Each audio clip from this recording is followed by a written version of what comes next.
প্রিয় দর্শক, কেমন আছেন? আশা করছি ভালো আছেন। আমাদের মাননীয় প্রধান উপদেষ্টার একটা বক্তব্য দিয়ে শুরু করি। জাতির উদ্দেশ্যে ভাষণে তিনি একবার বলেছেন, আপনারা মন খুলে আমাদের সমালোচনা করুন। জাতি খুশি হয়ে গেছে, সবাই সমালোচনা শুরু করে দিয়েছে। এখন এর পরের লাইন কি, তিনি কিন্তু সেটা বলেননি। তিনি বলেছেন শুধু আপনারা মন খুলে আমাদের সমালোচনা করুন। এখন সবাই বলছে যে হ্যাঁ, প্রধান উপদেষ্টা এখানে একটা বুদ্ধিমানের মতো কাজ করেছেন, যে আপনারা মন খুলে সমালোচনা করুন, তাহলে আপনাদেরকে আমরা চিহ্নিত করতে পারবো এবং কণ্ঠরোধ করতে পারবো, গ্রেফতার করতে পারবো। এবং তাই হয়েছে গত 16-17 মাস। সাংবাদিক আনিস আলমগীরকে গ্রেফতার করা হয়েছে, আপনারা জানেন। গ্রেফতার ঠিক না, তাকে ডিবি অফিসে নেওয়া হয়েছে।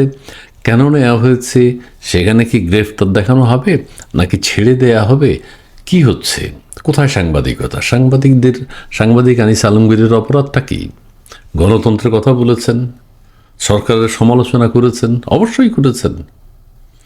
আর মুক্তিযুদ্ধের কথা বলেছেন, স্বাধীনতার কথা বলেছেন, এটাই কি তার অপরাধ? আর যেখানে মাত্র কি ওসমান হাদিকে গুলি করা হলো, ঠিক আছে, তারপরে আনিস আলমগীরকে গ্রেফতার করা এটা ঠিক যাচ্ছে না, যায় না। কেন তাকে গ্রেফতার করলো? সেটা যদি স্বাধীনতার পক্ষে কথা বলার জন্য হয়, সেটা একটা হতে পারে। হাদির সাথে তার কোনো কানেক্টিভিটি তৈরি করার কোনো স্কোপ হচ্ছে কিনা আইন শৃঙ্খলা বাহিনী, সেটাও অনেকে সন্দেহ করছেন। আবার ফ্রান্স থেকে অনেক দিন আগ থেকেই নানান চাপ এসছে যে আনিস আলমগীরকে কেন গ্রেফতার করা হয় না, তাকে অকথ্য ভাষায় নানান কথা বলা হয়েছে। আমেরিকা থেকে ওহি এসছে, ফ্রান্স থেকে ওহি এসছে, এবং আমাদের প্রধান উপদেষ্টার যিনি প্রেস সচিব, তিনিও বানিয়ে দিয়েছেন বাংলাদেশে থেকেই যে আনিস আলমগীর সম্পর্কে কথা বলেছেন, তাকে গ্রেফতারের ইচ্ছা প্রকাশ করেছেন বিভিন্ন সময় বিভিন্নভাবে। ছাত্র সংগঠনগুলো কিন্তু থেমে নেই। এখন আমাদের ডাকসুর সাহিত্য ও সাংস্কৃতিক সম্পাদক, ডাকসু, তার নাম হচ্ছে মুসাদ্দিক আলী ইবনে মোহাম্মদ। এই যে দেখেন, উনি যে কথা বলেছেন মারাত্মক। উনি বলেছেন আনিস আলমগীরকে ছেড়ে দিলে সঙ্গে সঙ্গে খুঁজে বের করে গণধোলাই দিয়ে হাত পা ভেঙে পিতা মুজিবের কাছে পাঠিয়ে দিতে হবে। ডাকসুর সাংস্কৃতিক এবং সাহিত্য সম্পাদকের বক্তব্য সন্ত্রাসী বক্তব্য নয় কি? এটা কোনো অপরাধ হবে না। এটা খুব ভালো বলেছে। হাত পা ভেঙে গণধোলাই দিয়ে হাত পা ভেঙে পিতা মুজিবের কাছে পাঠিয়ে দিতে হবে। আচ্ছা, হাত পা ভেঙে গণধোলাই দিয়ে তার মানে মেরে ফেলবে, তো তার এই হুমকির জন্য কোনো বিচার হবে না? না হোক, সেটা হবে না, বুঝছি আমরা। তার মানে আনিস আলমগীরকে, এই কথার মানে হচ্ছে আনিস আলমগীরকে ছেড়ে দিলেও তার নিস্তার নেই। তার বিরুদ্ধে এরা খেপে আছে যে ধরা যখন তোমারে হয়েছে, একবার আর ছাড়া হবে না বা ছাড়তে পারবে না, এই হুমকি তারা দিচ্ছে। কাজেই এখন কি হবে?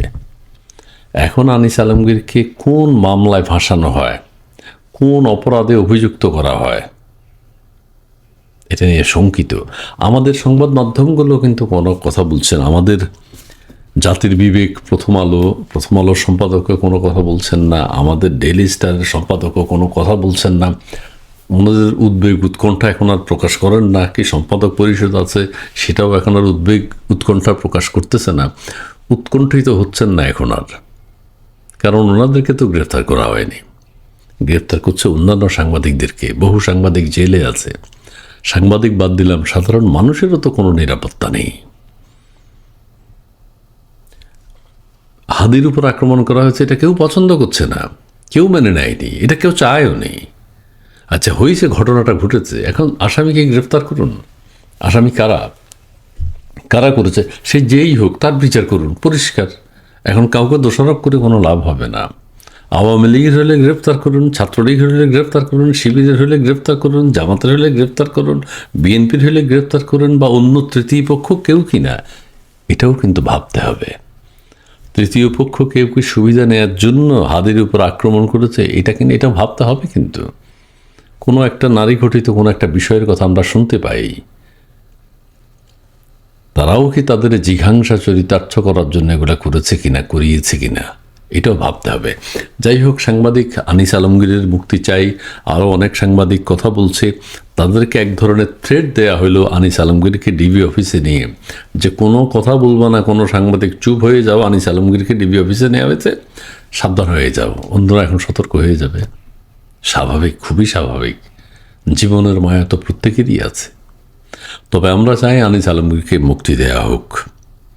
সারা বাংলাদেশের মানুষ উৎকণ্ঠা প্রকাশ করেছে আনিস আলমগীরকে কেন ডিবি হেফাজতে নিয়ে জিজ্ঞাসাবাদ করবে, ডিবি প্রধান কথা বলবে। ডিবি অফিসে চা খেতে যাওয়া, চায়ের দাওয়াত দেওয়া মানেই বিপদ। কাজে এই চা কোন চা সেটাই জাতি জানতে চায়। ধন্যবাদ।